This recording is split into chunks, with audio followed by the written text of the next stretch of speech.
Last week, I made 2 posts on Reddit to poll the community and see what you all thought about the aspects of Destiny Rising that you felt the game got right. Don't get me wrong, there are a lot of glaring issues the game really needs to address right now, but I think only talking about the negative is a way to really just raise the temperature and bring the mood down. It's always my intent to have constructive criticisms with feedback and propose solutions that result in a productive and informative dialogue, so I think it's equally important to shower praises for the good as it is to condemn the bad. And that's what today's about.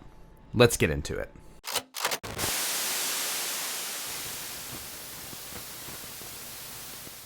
For context, I think it's really important to have the negative conversations. To be honest, it's been a painful thing for me watching Bungie and its evolution into its current condition. That is to say, as a former super fan of them, since I played the original Marathon on my school's Mac back in '96, dating myself a bit there, growing up as a major Halo fan and even participating in tons of Halo Pro tournaments. Side note, by the way, and this is a true story, when I was in high school, I made a deal with my mom that I would break up with my girlfriend effective immediately if she bought me Halo 3. We went to Walmart that same night. I actively followed the development of Destiny from reveal trailer through ship and even played the alpha of Destiny on PS3, beta on both consoles, and I owned the game and its expansions on every platform during Vanilla Destiny 2 through Beyond Light, even before cross-save was a thing. I stuck with Bungie through thick and thin. I was there as a fan when Ling Ling was still around. And even though I was disgruntled these past few years, I still stuck around and finished the journey. And then some. I even tried their new systems out on Edge of Fate. I didn't buy the expansion because I finally realized it wasn't going to improve, but I at least gave it a chance. The fact is, I watched hubris, mismanagement, and toxic positivity destroy Bungie slowly. I wasn't a content creator during that era, at least not really, though if you go back far enough, you'll likely find an old video or two critiquing the live event or reviewing Fool's Remedy, but I wasn't really a content creator, not like I am now. And that's why I feel, as a content creator, I want to reach out and give opportunities to community members to really offer their opinions on the game, including where it excels and where it needs work. We've already covered the bad. Now it's time to wait and see what they do with Season 2. As a lot of this game's future, I feel like, hinges on what Season 2 looks like compared to Season 1. In the meantime, though, you all gave your opinions on what the game is doing right, so let's dive into your responses. Alright, now, for the sake of authenticity, I have not reviewed any of these statements at all. I literally screenshotted them without reading them, saved them to a folder, compiled them all, and here we are now, so this will be my first time reviewing it. You're going to get my live, unfiltered reaction, unscripted. Let's get to it. Alabaster Skim said, hard to name one. It comes down to how passionate of fans the devs seem to be and how perfectly they seem to understand exactly what we're capable of and what we need for builds, with the tutorials and with the recommended attributes and perks. But one thing specific, it's gotta be Realm of the Nine, the absolute perfect mode addition for Destiny, and I've been saying this since I first played it in the alpha. I don't even need a reward to keep playing this, it's just so fun. You know, I really am inclined to agree with you. I think that the roguelike elements in the Realm of the Nine modes are actually a lot of fun, and I think they're a great addition to the Destiny franchise in general. I mean, when you look at things like the Coil, the Coil was a fantastic addition to Destiny 2, and I think Realm of the Nine is a huge part of why this game is so, fun to play. That having been said, this crap of nerfing the blessings and making it harder, I think they're grossly overestimating how much people are willing to do, because the harder you make it and the more challenging you make it, the less likely it is for people to play it, especially when it's essentially started as kind of a casual mode for people to enjoy. They've got to strike a happy medium there. Alright, moving on. Anak Gunting said, gotcha because I love gambling. Me too, it's why I'm here. It's a problem. Alright, moving on. Averton92 said, there's always something to do even without Pinnacle, arg. Personally, I play Strikes or Blitz with characters to get more comfortable with their kits, or just fish. Yeah, absolutely. If there's one thing it gets right, I think the recreational activities is something, and honestly, I love that there are activities you can run even without Pinnacle Energy with rewards. I just wish the rewards were a little bit better. That's all. Just a little bit. It doesn't even have to be anything major. There just has to be some availability for some of these resources that isn't completely locked behind the Pinnacle wall. It's just too restrictive right now. That's all. But yeah, no, I agree. There's always something to do. There's plenty of different things here. I definitely am with you on that. Axis Drop said, the fact that grind is not as painful as mainline Destiny. Got bots filling up the queue, so every 30-second mark you can just play with bots and they'll actually know what to do as bots. Absolutely. Honestly, I think that's a really cool part, is that if I'm having trouble getting a team together and I'm matchmaking and they manage to match me with some bots, I think it's fantastic that the bots are actually halfway competent. Now, they're not perfect by any means. I've had some bots that run straight into walls every now and then, but they are, by and large, much better than a lot of bots that I see in a lot of these other games, so I'm definitely inclined to agree with you there.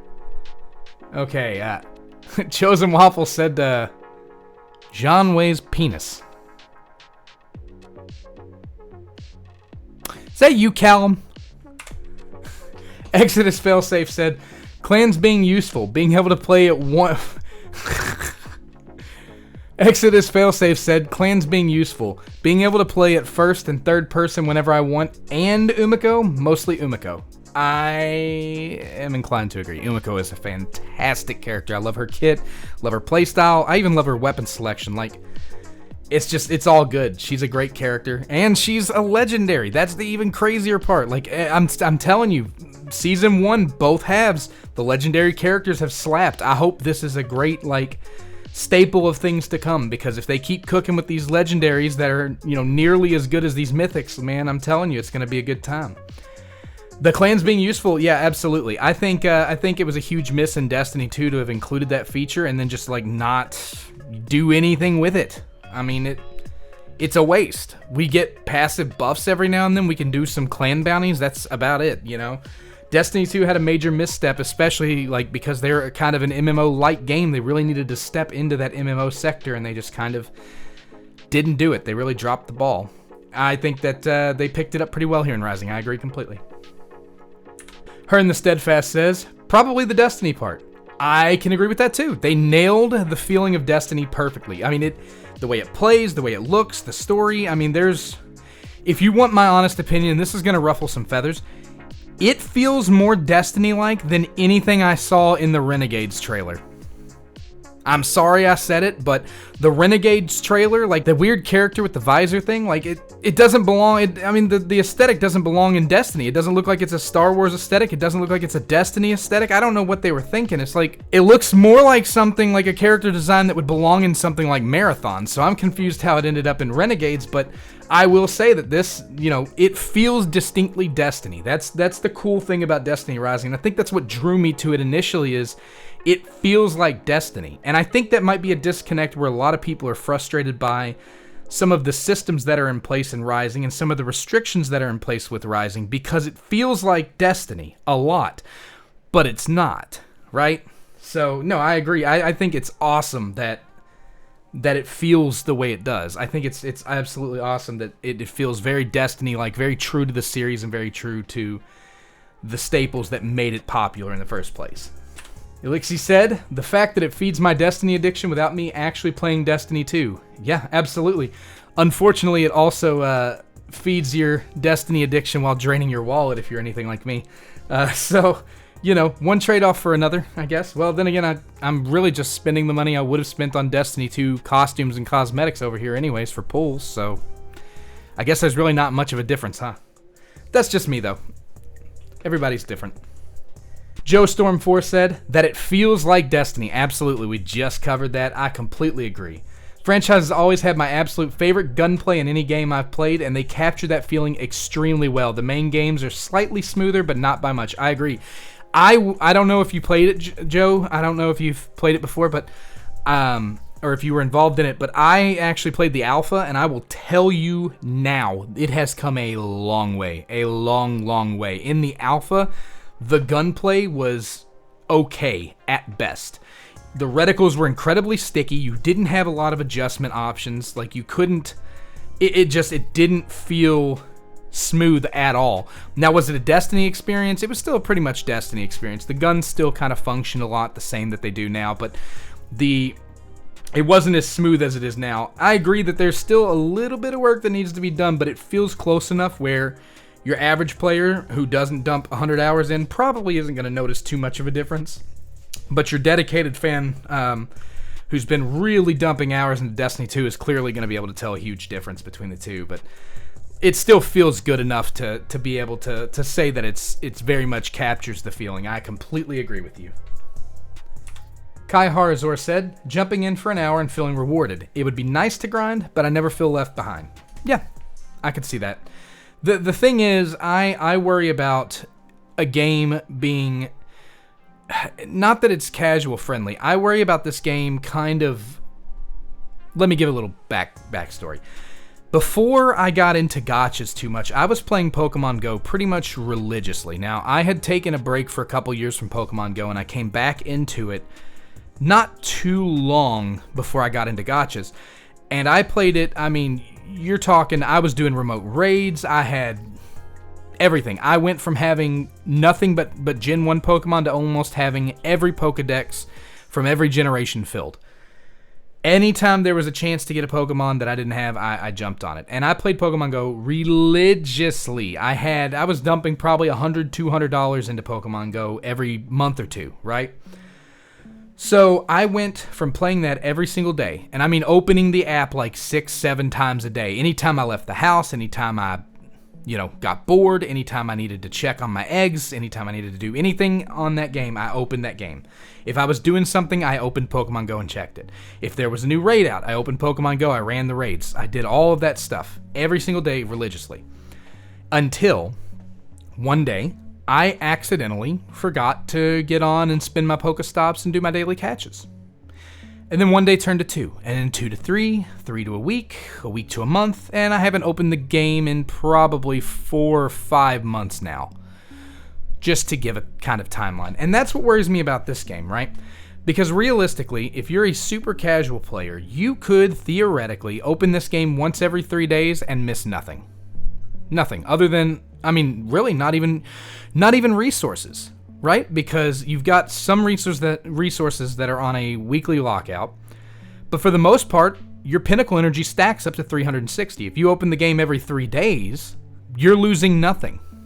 And it's good to feel like you didn't miss anything by not logging in, but at the same time, with the same concept, if you can go a day, 2 days, with 3 days without logging in, you can go a week. And if you can go a week, you can go a month. And that's one thing that does worry me, but at the same time, it is a good feeling for people to not feel forced to play a game, because especially if there's not enough to do in the game, right? And it's not that there aren't activities, it's that the activities aren't quite rewarding enough to warrant religious playtime on this game necessarily. At least not yet. We may get something in the future, I'm not sure, but as of this moment in time, it's not necessarily worth it to put your nose to the grindstone in this game every day, when realistically you could put your nose to the grindstone every 3 days and still get the same result. So I completely get it. Namaste says, even grinding Singularity Chaos for 40 minutes for exotic artifacts is far and away better than 40 hours of Caldera mines. Absolutely. I actually did try the system when it launched as a free-to-play player in Destiny 2, because I said after Final Shape I was not going to be continuing on with purchasing anything, and I meant it. I did not. I still have not bought the newest expansion, and I don't intend to. But I will say that going into Caldera for 40 hours, probably about what I spent in there, the gains were absolutely terrible. Allegedly, they've addressed that a little bit this week. I don't know. Destiny 2 is too far gone at this point. They went with this system. They went with this portal system. They clearly thought it was going to be the bee's knees, and it's not, man. I mean, I don't want to harp on the game too much. I don't think it's good to punch down and kick somebody when they're down, but it is what it is at this point. But I will say I completely agree with you, Nam, and say that grinding Singularity Chaos for 40 minutes for those exotic artifacts, just on the whole, it feels better than running Caldera even 5 times back-to-back, dude, because it just gets so old so quick. And maybe part of that's because Singularity Chaos is a mode that kind of changes things up with different bosses and different encounters, and you're also choosing, it's just the roguelike mechanics that really make it better than something like Caldera that's pretty straightforward and the same every time you load it and everything like that. Moving on. Kespoko says, new lights and in-game players can lobby together for most activities, so your friend doesn't need 100 hours to start playing with you. Absolutely. If you're level 1, you can jump in a party with me right now, and I am a Acclaim 62, I think? 61, somewhere in there. Ballpark. So, and I've got, according to... Actually, let me pull up Launchbox. I'll tell you guys what I got right now. Let's see.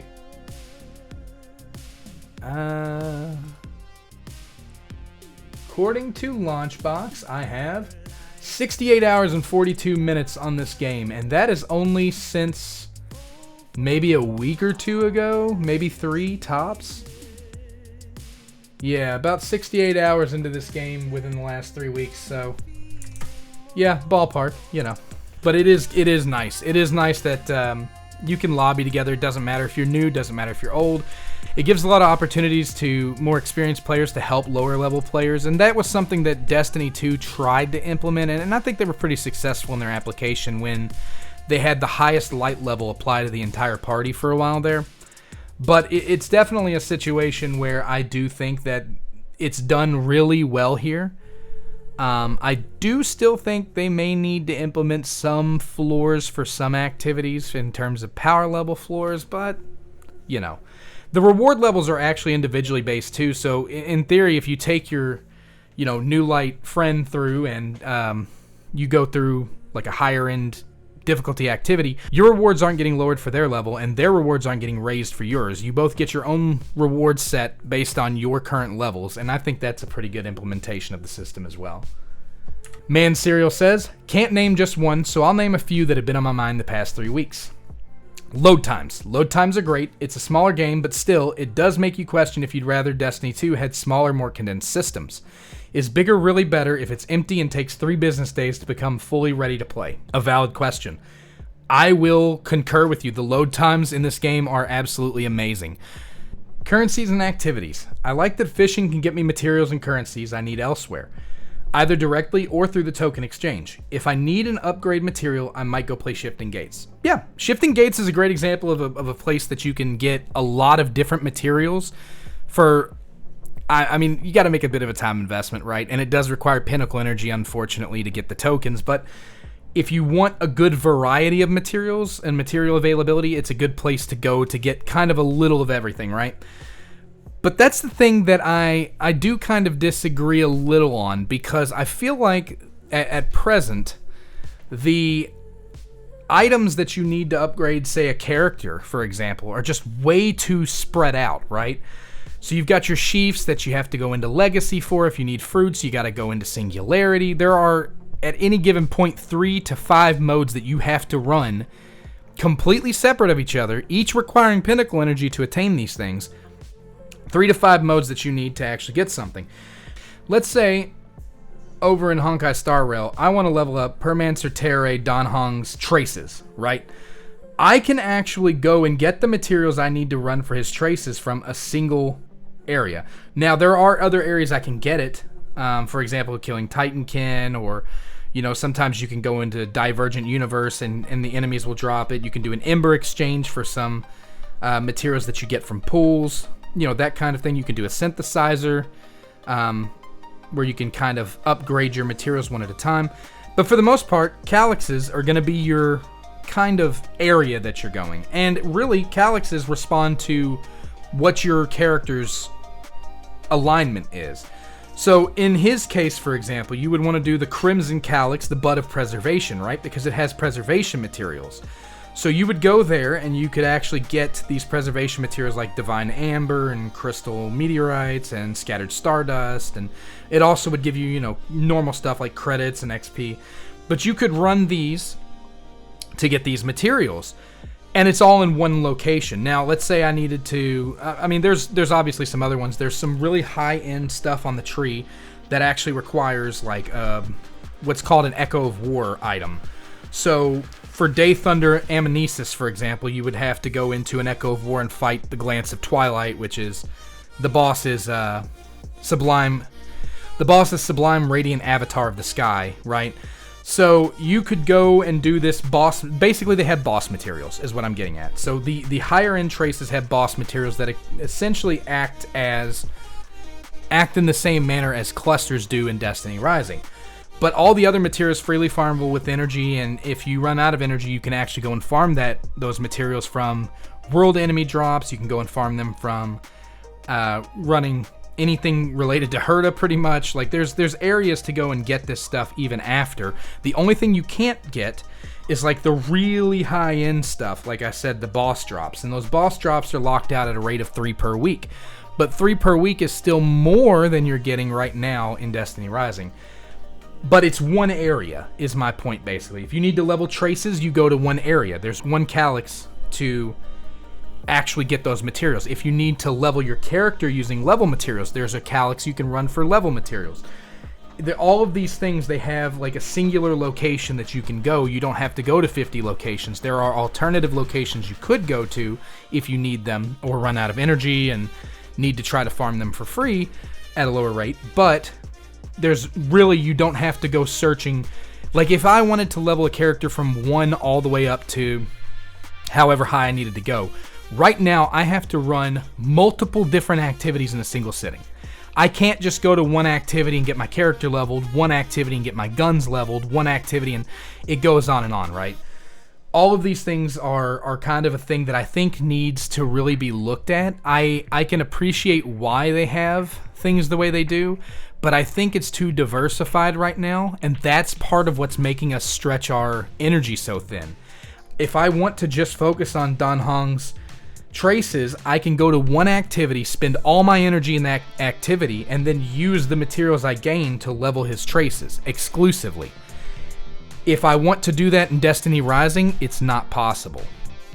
If I want gun material, I have to go into Strikes or Gauntlet or something of that nature. If I want character materials, I have to go into a lot of different places because it's not all in one location. So, like I said, it's not. It ends up costing us more because of how varied it is. If we could get literally everything we needed for characters from one single activity like Legacy, if Legacy gave fruits and everything you need to level a character up, pretty much. Maybe for the clusters we had like a lockout of 3 or 4 per week, or maybe 5 per week, and that was it. You know, that would be pretty solid. It's worth mentioning too that the boss lockout I mentioned on Honkai Star Rail right now, you go and you run that boss, you beat the boss, and you get between 2 and 5 of his material to drop. So it's not like you're doing it for one single thing either, and they're needed to really scale your character's ability tree. So it's not like an optional thing, it's something you have to do, right? So again, maybe just things to consider in the future. That's my only complaint about currencies, but I do like the variety of activities. I just feel like it needs to be a little more centralized. Number 3, bots, allies. Matchmaking for some activities never takes more than 30 seconds because at the 30-second mark you can choose to backfill empty slots with bots. The bots are actually smart and use their abilities and everything. I've actually played activities and not realized I was with bots. Edit. If only original Destiny had this, as matchmaking for a game from 11 years ago is not very quick from what I read. Especially since it went on sale, you might not have that problem right now, because I think you can actually get the game for $5 right now. God, I wish it was on Steam. I already own it on PlayStation and Xbox. I highly recommend you, if anybody out there has $5 and you've never experienced Destiny and you've got a console, pick it up. Pick it up. Or even if you're thinking about getting a console eventually, pick it up, because I mean, for $5 you really can't beat it. And all honesty, dude, like, it is a masterpiece. There are a lot of problems with it too, don't get it twisted, but the experience is just so electrifying. I'm telling you, you'll enjoy it. It'll be a good $5 that you spend, trust me. These 3 things have made my playtime enjoyable. The game loads quick thanks to load times. The bots ensure matchmaking times have a ceiling, and the currencies for activities are exchangeable so that my short play session is rewarded without having to be shoehorned into an activity I don't really want to play. Yes, I can see that. Yeah, especially if you're going in and actually, playing Shifting Gates a lot. Shifting Gates has a lot of the materials that I was talking about earlier. They're all centralized there. You can get a lot of generic materials there, and it's a really good meeting place kind of where everything should be. And the only regret that I have about Shifting Gates is that tokens aren't available for free. Like, that's the one thing I wish you could get small amounts of tokens at least for no charge. I mean, it doesn't have to be the amount, 15 that you get or 20 or whatever it is that you get now for Pinnacle Energy. They could do like 3-4 tokens for just completing matches with no Pinnacle Energy, and I'd be fine with that. But, that just is what it is. I agree, though. I get it. Like, that's the part that I have a problem with, too, is being shoehorned into an activity that you don't really want to play, because right now, if you want to level a character, you have to play no less than 3 activities. So, and I mean, that's if you haven't already farmed them. If you've already farmed them, you obviously don't have to play anything, but you already played it, right? So, like I said, it just is what it is right now. I think they definitely need to kind of do a realignment. Like, if we're going to have artifacts exclusively come from Chaos, which I think we should, I think all the materials to level artifacts, all the materials to re-roll artifacts, everything needs to come from there. They need to remove the fruits from Singularity and put them over in Legacy with the rest of the character materials. There's no reason to not do that. For clusters, put clusters over into something special, maybe like a higher tier version of Legacy or something with a really hard boss on a three times per week lockout or something, Make it kind of work like that, where you can get all your character materials from Legacy. That way, if you want to put your Pinnacle Energy towards leveling a character, you can choose to do that for the day, and you're good. That's what I do with HSR. I log on, I pick a target for the day. If I'm building Dan Heng, for example, like I was talking about earlier, I'm going to pick one of his aspects. I'm not going to say, well, I need stuff for his character, and then I need stuff for his relics, and then I need to farm out his planners. I might go for something if there's an event like double planar drops like there is now, but for the most part, I'm going to say, okay, I really want to aim for just this aspect of this specific character for now. When I'm done with that, I'll move on to the next character. And it just goes on and on and on. And I think that's really where Destiny Rising is hurting right now, because if you want to level a character, you can't just go into Legacy. You have to go into Legacy, and then you have to go into Chaos for fruits, and then you have to go into Calamity Ops for clusters, and you have to wait 2 weeks for Calamity Ops to close so you can hopefully get enough clusters if you didn't get kicked out of your ranking. It's just, there's a problem right now with how they're doing it. I think they'll fix it, but other than that, like, I completely get it. The shoehorning is definitely something that I'm concerned about as well. But that having been said, I think the bots are fantastic. I completely agree with you all. And honestly, I'm happy that you all are having a good time and that it's not bad for you all. You see so much of the doom and gloom that it's hard to sometimes hear the positive. So I'm really happy to see that there are people out there who are enjoying the way things are currently. At least as much as possible. MeowMix007 said, characters and build crafting has been made fun, to be honest. And Namatse says, and it actually gets kind of deep with artifacts. Yes, and it is a far cry improved from what it was in the beta, absolutely. I think if the beta system saw the production system now, it would be kind of shocked, because it is literally night and day. Now, we did have set bonuses in the beta, so that is one thing we did lose, but you know what? I can't say that there are many characters I'm running full sets on anyway, so I don't think it's a huge loss. What I will say is, I wish there was a way to focus like a main stat on a piece of artifact gear, because there are some characters, like, I would really love some overshield boosts for my Rossi, for example, and I mean, it's, number one, it's super random if I'm even going to get the exotic artifact to begin with, because I've got, like, a low chance of getting it to begin with, right? So number one, there's that. It's already rare.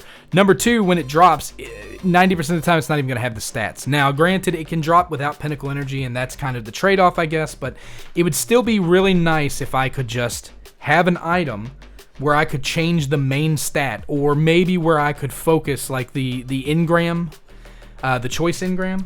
If I had the option to focus the main stat of it, that would be, like, super. That would be really, really appreciated, honestly.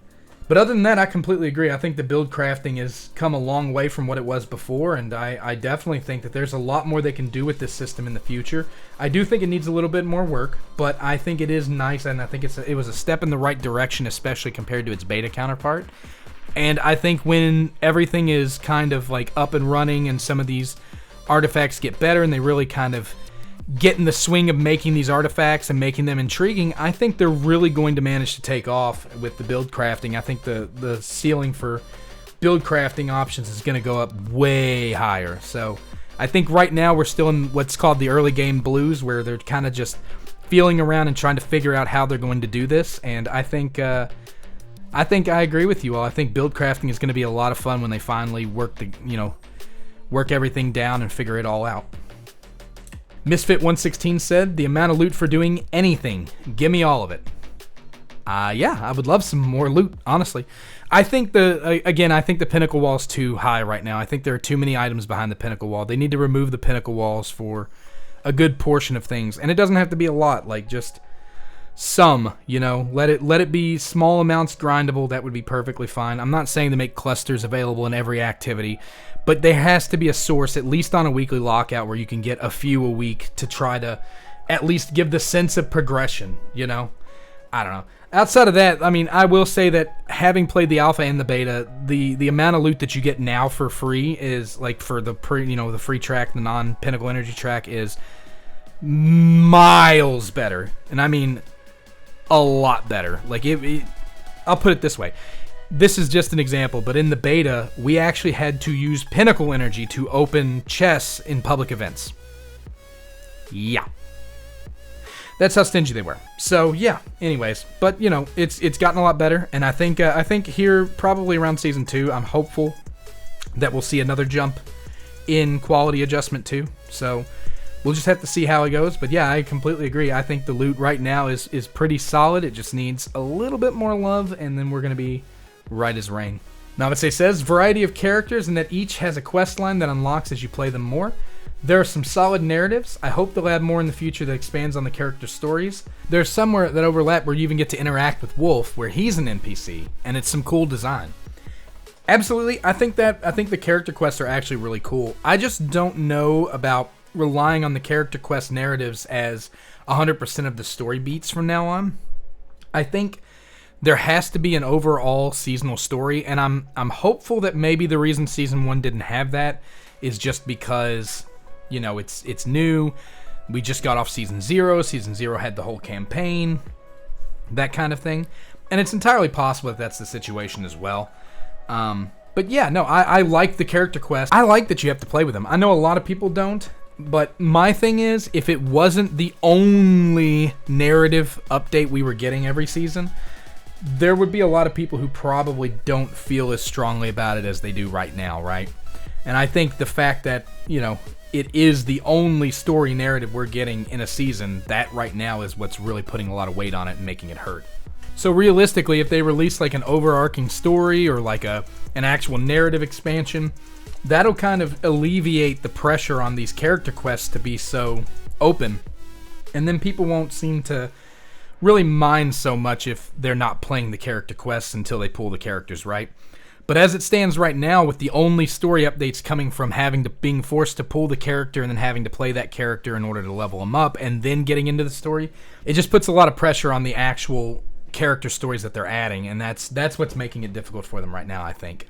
But yeah, I agree. I really do like the character stories, and I hope they continue to do them with every release. Like, I really do. Olivia AFK said, the fact I can play 30 to 60 minutes a day and be happy. DNix22 said, this is it for me as well. Namaste said, this is huge. Even 15 minutes you can run 2 or 3 adventures and feel solid progression. I still think the progression's a little bit slow, but yeah, I agree. Like, you can get a lot of materials in 15 minutes, and I think that's nice. You're not required to sit and stay logged on for 7, 9, 12 hours a day, every day of the week to be able to progress or to get your materials to grind or to, anything like that. Like, luckily you can just put a little bit of time every day, or even a little bit of, like we discussed earlier, a little bit of time every few days to getting materials and things like that in order to kind of save up and get your characters where you need them. But yeah, I mean, it is nice that you can log on and in 15 minutes you can kind of get things ready. You don't have to be on all day like someone like, me. So. OMG WDF Holly Poop says, finally having a more ability-driven Destiny game versus mostly gunplay. Don't get me wrong, ideally in a perfect world, there would be a perfect balance, but slinging giant fireballs and Captain America Frisbee every 4 to 5 seconds feels amazing. I do think they'll lean into some characters being heavily gun-based with passive rampage-styled abilities eventually, but for now, I'm truly having fun running around like a maniac with super unique abilities. Yeah, Crucible is kind of crazy right now. It's just literally ability spam the mode, but I do think that that's a good thing. I think that, Destiny is a game franchise that really is all about being a space wizard, right? Or, you could be a hunter or a titan or a warlock, but really space magic kind of encapsulates the whole feel of the game and the whole idea. Your supers, your abilities, all of those things have always been major staples of the game, and I think that making them play a massive part of the identity here is probably a really good idea for NetEase to lean into. I'm completely with you there. I think we will probably see more Sean Wei-based characters, like kind of so-so on abilities, more weapon-based, but I don't know how often that will happen. I really think that abilities are kind of the major focus for this game, and I hope that it kind of stays that way for a while myself. But we'll see.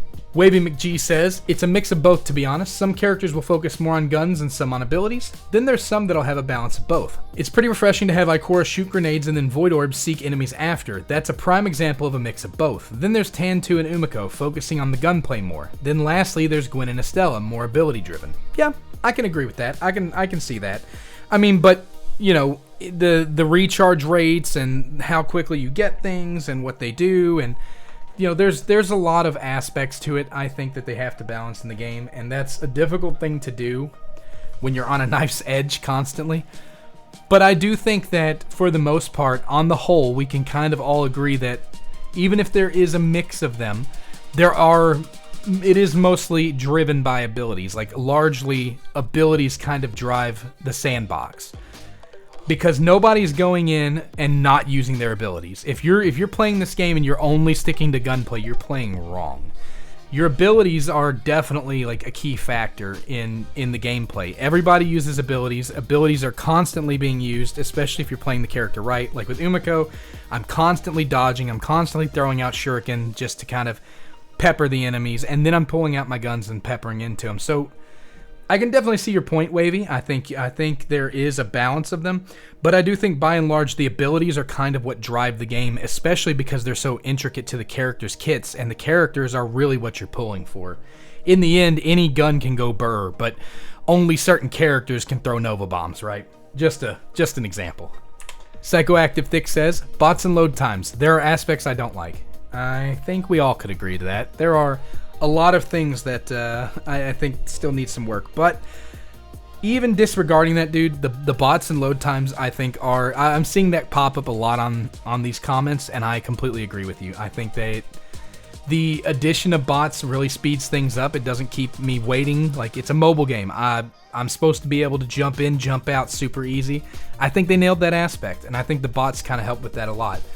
In terms of the load times, dude, the load times are amazing. There's no ifs, ands, or buts. They have this game super optimized. It's optimized pretty well. I can't complain about how quickly it loads and how quickly I get into the action and out of the action. It's actually really fantastic. I completely agree. Relentless1101 says, I love how you can text characters. Having their story developed a bit more that way is so cool. Yeah, I'm inclined to agree. That's actually a feature that I really liked in Honkai Star Rail 2. Because I would get into a text conversation with characters, and then I would get some Stellar Jades at the end of that conversation, 5 of them, at a time. But still, I really like that. It makes them feel more personable, and it kind of gets you a bit more invested in the characters, and it makes the world kind of feel like it's still expanding and growing and evolving, right? When these characters can have experiences on their own that maybe you're not privy to, and then they're telling you about these experiences in text messages, or they're feuding with each other in a text message, like the one between, Ningfei and Tantu. I really love that that's a possibility, that those are things that we get to see. I think that is a really cool aspect. I completely agree with you, and I hope to see more of it in the future. Maybe with some Lumia leaves at the end, right? Schlemington says, packs and clans actually being useful. In Destiny 2, you have to rely on a clan Discord server for any of the content we have in DR packs. The clan level rewards in D2 are a shambles, but in Rising there's an objective, there's missions, challenges, and a social space that you can craft and design. In D2, you get practically nothing. The Lochte Edge says, the fact you earn black market coins, which are actually insanely valuable too. Crazy. Well done, NetEase. Schlemington responds, oh, for sure. On top of that, although new, an exotic drop chance being added to each stronghold rewards progress is nice. Haven't seen one yet, but I could. Yep. I think if there is an absolute area where they nail it, dude, I think packs and clans are it. I completely concur with you guys. They really just knocked it out of the park with the MMO and social features in this game. It is a very sociable game. It is a very community-driven game. Despite the fact that it has bots, so you could literally play solo. If you don't match with anybody, you just get bots and you can literally roll in. But it's still very socially driven. They nailed the aspect. They managed to achieve what I think Bungie probably should have done forever ago. And I mean, there's a lot of games out there that nail it too, like Warframe. I feel like Warframe actually has a pretty good lock on, the clans and pack system and all that kind of stuff. But I definitely think this game does it really well, and it definitely does it better than Destiny 2. I completely agree with you all. Skira08 says, Shifting Gates is Gambit done right. It's true PvPvE, plus it doesn't just come down to who can nuke the boss fastest. It's just one example of how they took a serious look at Destiny and built upon it without just making a cheap port or a bad copy. You can feel the love that they had for the franchise permeate throughout the game and its various systems. This game is a love letter to the Destiny franchise, particularly to Destiny 2. And I mean, it shows, right? It's very clear that the devs who made this weren't just looking for a cheap port, a bad copy, a quick cash grab. I mean, they're clearly looking for cash, right, from some of the events, but I don't think that's all it was. I think there was a lot of passion for the game, for its systems, for its mechanics, for its lore. There was a lot of thought that was put into how they were going to expand upon aspects and concepts established in the Destiny franchise in a meaningful way.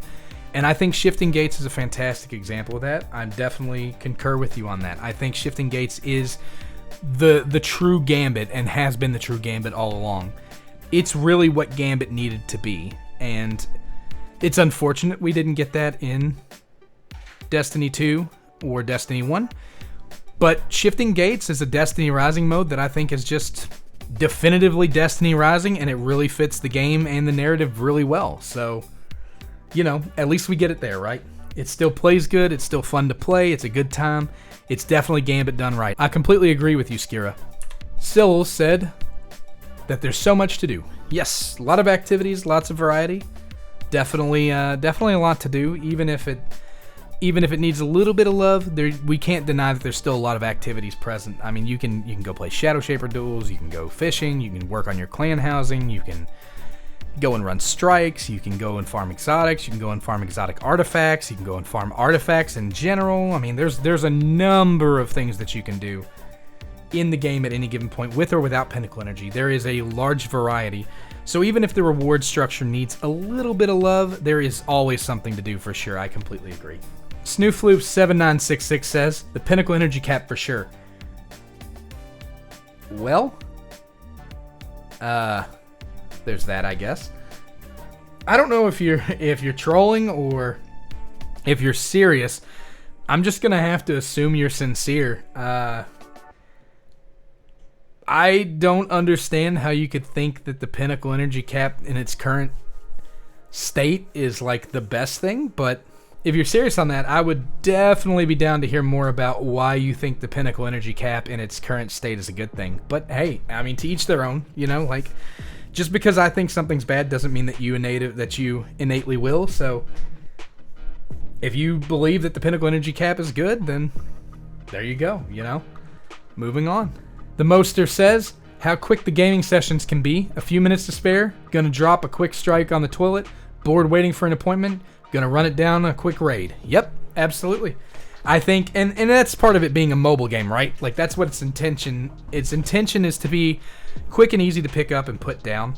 They took the aspect that Destiny was trying to achieve with its solo ops in the portal, And they actually managed to apply that to pretty much the whole game. And I agree, like, you know, when I go to the gym, if I want to run a strike, I run a strike while I'm on, you know, the leg press or something. Or if I'm doing sit-ups and I can't put too much attention, I can just load up the clan and I can actually do dispatches and try to send my character over to investigate various different tiles or anything of that nature, and just kind of let that run its course while I'm doing setups or whatever I'm doing. So there's always something to do, and there's, you know, you don't have to, it's not a huge time sink to do it. I'm inclined to agree. Like, there's a lot of things that's good for too. In the end, it is still a mobile game. That's what we have to remember, and it really aims to be a mobile game in how easy it is to pick up and put down. It's a super quick, short session. You can get in, you can get out, you can be done, and that's that, right? It doesn't force you to spend hours in the game every single day. You know, if you've got 5-10 minutes, you can go through and burn 60, 120 energy in 5, 10, 20 minutes, maybe tops. And then you're done for the day. You've got all the materials you're going to get. If you want to come back and farm some basic rewards, you can, but you don't have to. It's not expected of you, right? And that's kind of a cool thing about it. But at the same time, I do wish that there was a bit more granted. But yeah, the quick sessions, you know, like it's nice to be able to have that as an option. I wish they were slightly more rewarding for basic rewards for those who do want to press pass, but you know, for the sessions that they've got right now, I still think it's a good little balance for the moment. Mr. Mustle says that it's playable on mobile. Absolutely, they just need to bring it to Nintendo Switch. Not giving up on that, NetEase. You better start listening. Nintendo. Anyways, I digress.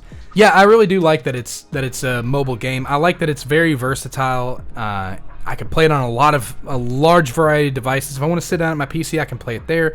If I want to play it with touch controls on my phone, I can do that. If I want to put it on my Razer Kishi Pro, I can do that. There's a lot of different options here for it. Backbone, I mean, you name it, 8-bit DOS. There's a lot of different controllers you can use with it. There's a lot of different areas, a lot of different devices. You know, a lot of different ways to enjoy it simply because it's a mobile game and it's versatile and it's available, right? Like, one thing is I bought a Asus ROG Ally so I could play Destiny 2 on the go. That was something I'd always wanted to do, was to play Destiny 2 out and about and to not have any strings attached. I didn't want to be Pinocchio'd into just having to sit down at a desktop. If I was going somewhere out of town, I wanted to have a travel PC where I could play it, or if I was going to a family environment and I didn't want to lug around a laptop or something, I wanted to be able to just pull out a little handheld. And so it helped me to really achieve that. And that's what I bought the ROG for. So this, solving that by just putting it on my phone, fantastic solution. Like I said, just need it on Nintendo Switch. That's it. Switch, come on. Make it happen, NetEase, come on. And that's it. That's all of your responses. Well, that about wraps things up. The fact is, the Destiny Rising is a fun game with a lot of potential that nails a lot of things. I don't think anyone in the community is disputing that fact, but I think all of us are trying to influence and make the game as good as it can possibly be. I literally returned to content creation for Destiny Rising. I enjoyed playing the game so much in alpha and beta that I knew I wanted to make content for it.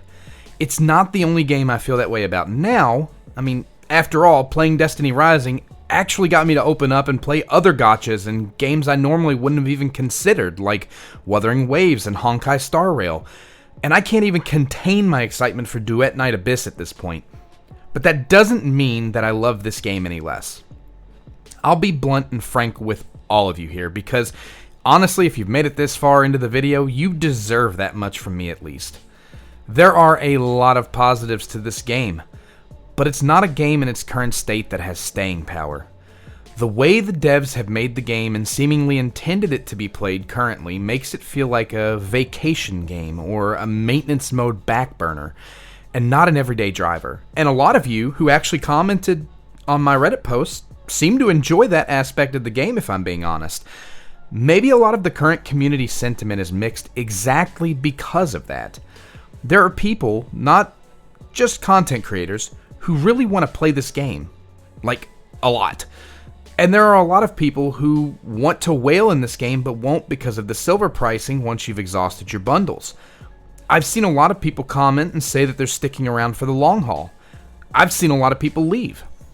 The ebbs and flows and duality of being a content creator is not everyone is going to agree with you. It's the same with game developers. They'll be at odds with players. That's why it's important for negative coverage to occur when applicable, as much as positive coverage. Personally, I'm hoping things will change, but my vision for the game is likely very different from the devs' vision of the game. I'm not going to be the guy that beats a dead horse here. The developers will do what they want to do. I'm still going to play regardless, but this won't be my only game. And that's okay. I imagine you'll see a lot of creators branch out over the next few weeks too. What I'm trying to say is, the current state of Destiny Rising has a lot of good to it too, not just bad. The bad can affect your place, sure, but the good can bring you back. There's always the possibility things will change in the future, but don't hinge your hopes on it. I've stated the negative, I've stated the positive.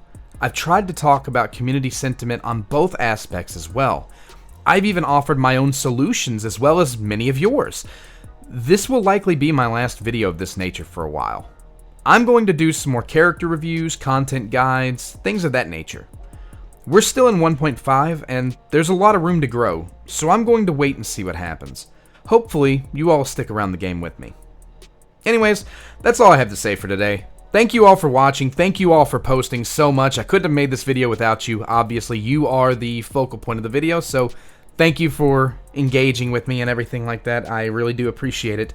Next week, I'm releasing a massive, and I mean massive, video about all 19 characters and their kits from the CB2 instance of Duet Night Abyss. So hopefully, if you're interested in that game, you'll check that out. Honestly, it was a massive undertaking because of how intricate a lot of these characters' kits were, and there were so many verbs on verbs, and whew, I mean, it was completely unexpected if I'm being honest. But anyways, I'll see you all in the next video. Have a good weekend, everybody.